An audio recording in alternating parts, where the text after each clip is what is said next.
श्री कलिकुंड पार्श्वनाथ भगवान के चरणों में वंदन। शत्रुंजय मंडन श्री आदिनाथ भगवान के चरणों में वंदन।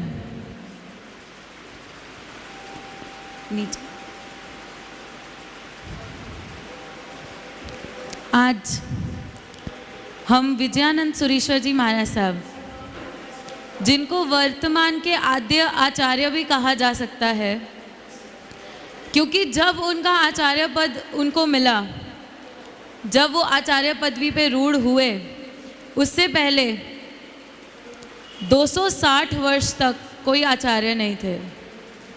उपाध्याय यशो विजय जी थे 260 वर्ष पहले, और उस समय उपाध्याय भगवंतों के हाथ से जिन शासन की डोर चल रही थी, जिन शासन उपाध्याय भगवंत चला रहे थे, 260 वर्ष बाद हमें हमारे आचार्य भगवंत मिले, विजयानंद सुरीश्वर जी महाराज साहब।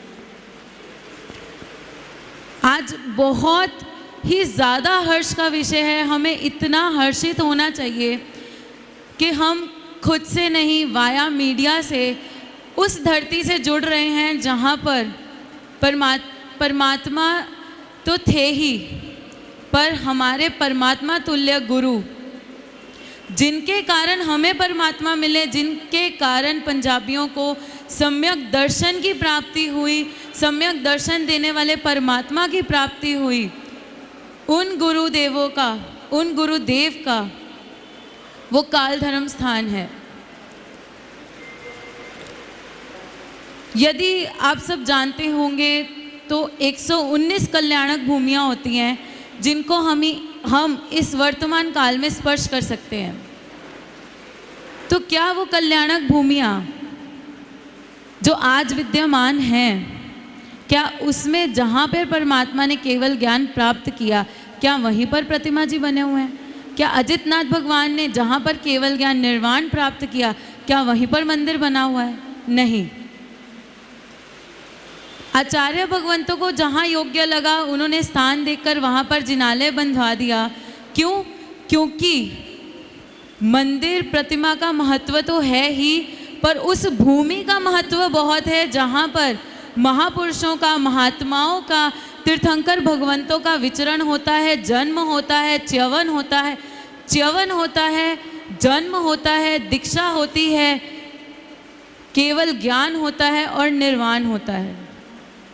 तो ऐसे परमात्मा तुल्य गुरुदेव की काल धर्म भूमि का हमें भाव रूपी स्पर्श करने को मिल रहा है, तो उससे हर्ष की बात और कोई भी नहीं होगी। और उस परिवार का हम जितना कर सके उतना अनुमोदन हमने करना चाहिए।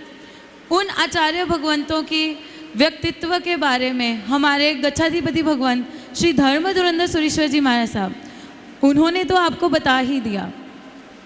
अब उनके ऊपर तो गुरुदेव के बारे में कोई नहीं जानता, पर एक छोटा सा किस्सा जो मुझे उनके प्रति बहुत ज़्यादा आकर्षित करता है, जो मुझे आकर्षित करता है कि मैं उनमें से वो गुण लूँ कि सबको सम्मान कैसे देना, सबका आदर कैसे करना, चाहे वो छोटा है चाहे वो बड़ा है। इसके उनके जीवन में पग पग पर उदाहरण मिलते हैं, पर सबसे अच्छा उदाहरण मुझे लगता है कि आप तो जंगल के राजा हो। एक बार गुरुदेव विहार कर रहे थे, विहार करते करते जंगल में से पसार हो रहे थे। उस ज़माने में तो रोड्स भी नहीं थे, कच्चे रास्ते थे। गुरुदेव जंगल से पसार होते होते आगे बढ़ रहे हैं, घना जंगल आ रहा है। अचानक से उनके सामने एक भील खड़ा हो जाता है। भील भी कैसा कि जो पूछे बाद में और मारे पहले। उस समय उनके सामने भील खड़ा हो जाता है जो पूछता बाद में था और मारकाट पहले करता था। सभी साधु भगवान चिंतित, गुरुदेव शांत खड़े हैं। और भील ने कहा, लाओ जो भी है तुम्हारे पास दे दो। गुरुदेव ने कहा कि हम तो साधु हैं, हमारे पास कुछ नहीं होता। तो वो भील कहता है, तुम साधु के नाम पर ढोंगी हो, अपने पास से धन लेकर जा रहे हो और साधु का वेश बनाया हुआ है। तो गुरुदेव ने उस समय अपनी चतुराई, अपनी बुद्धिमत्ता और अपनी जिसको कहते हैं शांत स्वभाव से दिल जीतना, ऐसी कला का उन्होंने प्रदर्शन किया। उन्होंने भील को कहा कि आप तो इस जंगल के राजा हो, आप इस जंगल के राजा हो और इस जंगल में आने वाले या रहने वाले पशु पक्षी या कोई भी जनजीवन वो आपकी प्रजा है और हम आपकी प्रजा हैं, तो आप हमें मार कैसे सकते हो? आपको तो हमारा पालन करना चाहिए। वो भील जिससे सब डरते थे, जब उसको डर की बजाय सम्मान का एहसास हुआ तो वो भी इतना खुश हुआ कि उसने गुरुदेव और बाकी साधु भगवंतों को बाहर तक छोड़ा, रास्ते तक लेकर गए। ऐसे थे गुरुदेव जिन्होंने भील को भी सम्मान की अनुभूति करवा दी। जंगल में रहते हुए कोई तिलक नहीं, कोई बहुमान नहीं, कोई अनुमोदना नहीं, सिर्फ अपनी बुद्धिमत्ता से। दूसरा, जब गुरुदेव को आचार्य पदवी प्राप्त हुई, जब गुरुदेव को आचार्य पदवी प्राप्त हुई, मात्र उस समय उनका संविघ्न दीक्षा का 13वां वर्ष ही चल रहा था। 13वें वर्ष में ही उनको आचार्य पदवी प्राप्त हुई। उस समय गुरुदेव आचार्य पदवी प्राप्त करने के बाद पहुँचते पहुँचते विहार करते करते बुद्धि विजय जी महाराज साहब के पास पहुँचे। बुद्धि विजय जी महाराज साहब वो भी इतने विनम्र, इतने गुणी, इतने सरल। उन्होंने सरलता अपनी दिखाते हुए, अपने गुणों का प्रदर्शन करते हुए, प्रदर्शन नहीं कहूँगी, उनके गुण अपने आप बाहर निकले, उन्होंने प्रदर्शन नहीं किया, उन्होंने, उनके गुणों ने उनको खींच लाया कि वो विजयानंद सूरी महाराज साहब को वंदन करने आए। विजयानंद सूरी महाराज साहब को वंदन करने आए तो उस समय गुरुदेव की बड़प्पन, गुरुदेव का जो जिसको कहते हैं हम कि उनके बुद्धि में और दूसरों को सम्मान देने में वो बिल्कुल भी पीछे नहीं रहते थे। तो उन्होंने एक ही जवाब दिया, आप मुझे क्यों वंदन करते हो? मैं आपका आचार्य नहीं हूँ, मैं तो इन बनियों का आचार्य हूँ। ऐसे थे हमारे गुरुदेव। जो उनमें इतनी विद्वत्ता थी, उसका परिणाम ये था कि उनमें उतनी ही लघुता भी आई। वो थे बहुत बड़े, उनके आज जितना भी हम साधु साध्वी समुदाय देख रहे हैं उसमें से 80 to 90% गुरुदेव का है। चाहे वो कमल सूरी जी हों, चाहे वो लब्धि सूरी जी हों, चाहे वो धर्म सूरी जी हों, चाहे वो भुवन भानु सूरी जी हों, चाहे वो वल्लभ सूरी जी क्यों ना हो, ये सब उन विजयानंद सूरीश्वर जी महाराज जी की देन है कि आज 15 से 16 हज़ार साधु साध्वी आपको पूरे भारत भर में विचरण करते हुए नजर आ रहे हैं। और दूसरा उनका गुण जो सबका ही प्रिय होता है पर अपनाने में बहुत लोग डरते हैं, सच्चाई, सत्यता। जो सत्य है उसको कहना, जो सत्य है उसको मानना और जो सत्य है उस पर चलना। सबको उस समय पता था, कुछ कुछ साधु भगवंतों को पता था कि मूर्ति पूजा सच्ची है। स्थानकवासी में रहते हुए भी पता था कि मूर्ति पूजा बिल्कुल सत्य है, मूर्ति पूजा में कोई पाप नहीं है, कोई दोष नहीं है, कोई आशातना नहीं है। फिर भी वो निडर नहीं थे, वो इतने मजबूत नहीं थे कि वो सत्य का पक्ष ले सकें।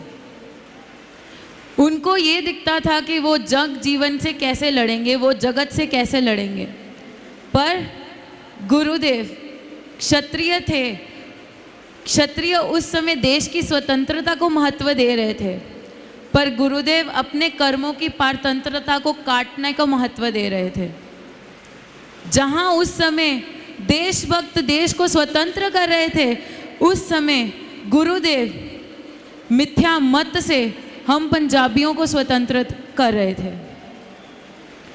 गुरुदेव के बारे में जितना कहा जाए, जितना भी कहा जाए उतना बहुत कम है, क्योंकि वो शख्सियत ही ऐसे थे।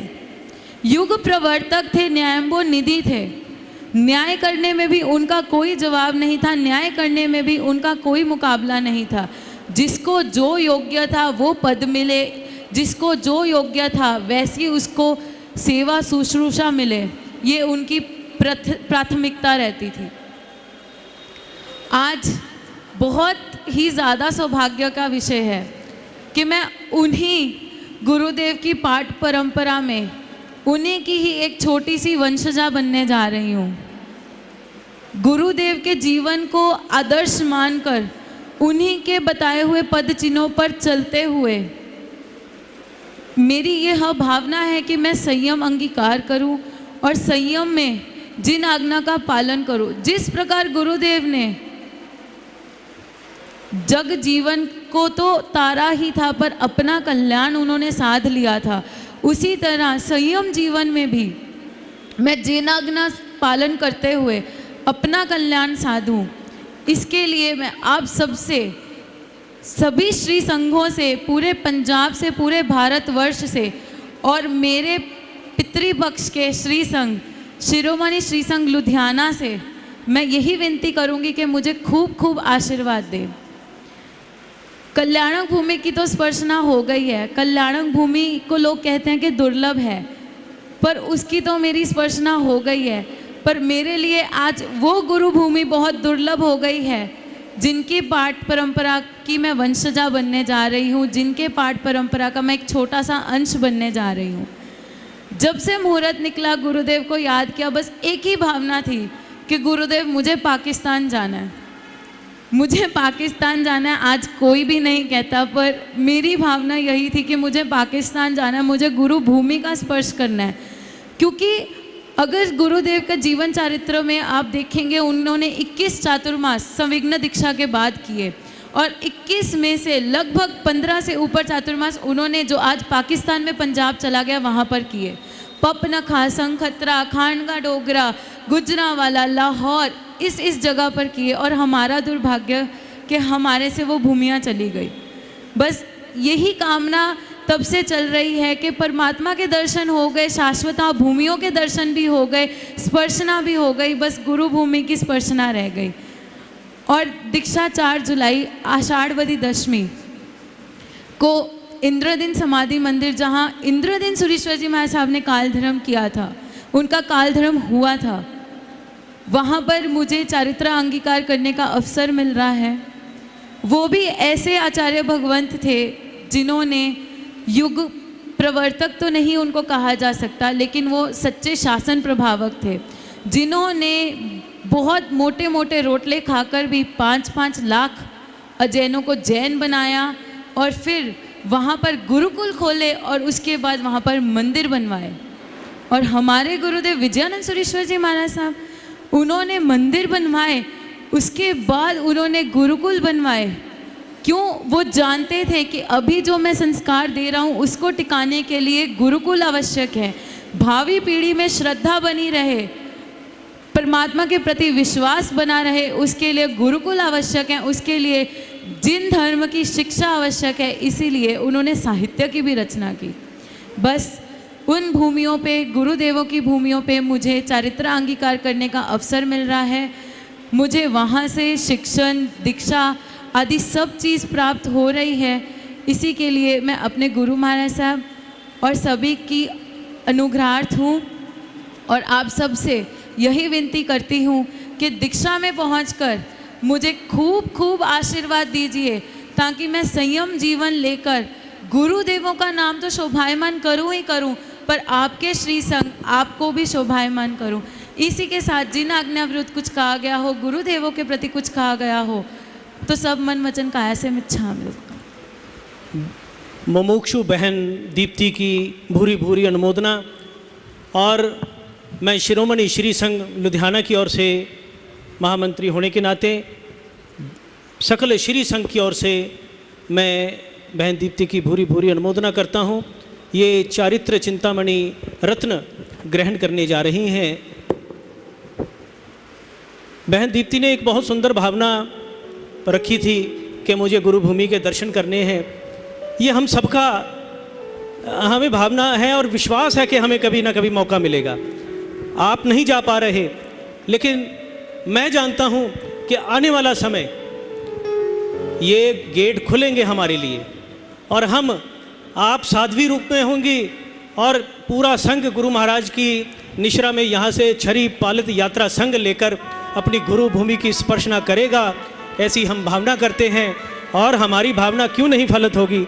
आज 73 वर्ष बाद हमें मौका मिला गुरु भूमि को, अभी इन्होंने कहा, भाव रूपी स्पर्शना करने का। कितने सुंदर शब्द बहन दीप्ति ने दिए। और इन्हीं भावों को हम द्रव्य रूप में भी वहाँ जाएंगे और उनकी उस भूमि को स्पर्शना करेंगे, ऐसा हमें अपने शासन देव पर पूरा भरोसा है। देखिए, अब अंतिम दौर में हमारा ये कार्यक्रम जा रहा है, भजन एक होगा और हम व्यवस्था करेंगे वहाँ के भाई साहब मोहम्मद अब्बास साहब, आतिफ साहब, इनकी अगुवाई में हम यहाँ से आरती करवाएं। इसकी व्यवस्था हम देखते हैं कैसे होती है, लेकिन पहले एक सुंदर भजन सौरभ जी और बहन मुदिता की आवाज़ में।